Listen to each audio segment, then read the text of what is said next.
sumikat eh. Kaya dahil kay Food Bobo. Food Genius daw, Food Genius. Si Casper nga sumikat eh. Oo. Tapos binanata niya yung isang abogado natin. Yung isang abogado ko binanata niya, eto kayo. Pumunta yung abogado doon sa opisina ni Facebook Philippines.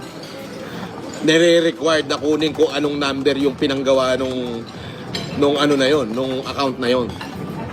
Nire-required kung ano yung pinanggawang numero. Kung ano yung pinanggawang numero, nire-required niya ngayon.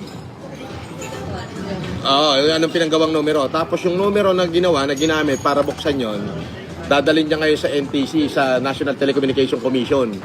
At saka sa ano, parang hanapin talaga. Matitrace. Now,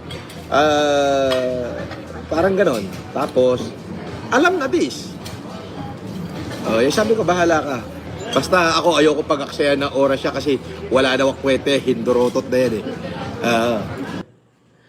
Na-triangle na, yung tatlong location. Tatlo yan. Pero na-triangle na lahat. Okay. So, pagkatapos ito nung gagawin ko, susunod ko siya. Uunahin ko yung Food Genius. Makikita niyo. Message ko kay Food Genius, ikaw buha ka ng ina mo, hindi ka na kayang iligtas ng kahit na sino sa akin. Inggitero ka, budol ka, ikaw original na budol eh. Tarantado ka. Kung hindi ka sana budol, di sana hindi ka iniwan ng mga supporter ko.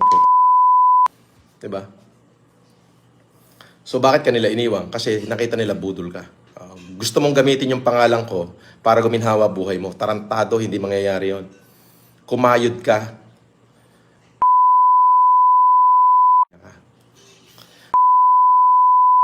Maniwala ka sa akin.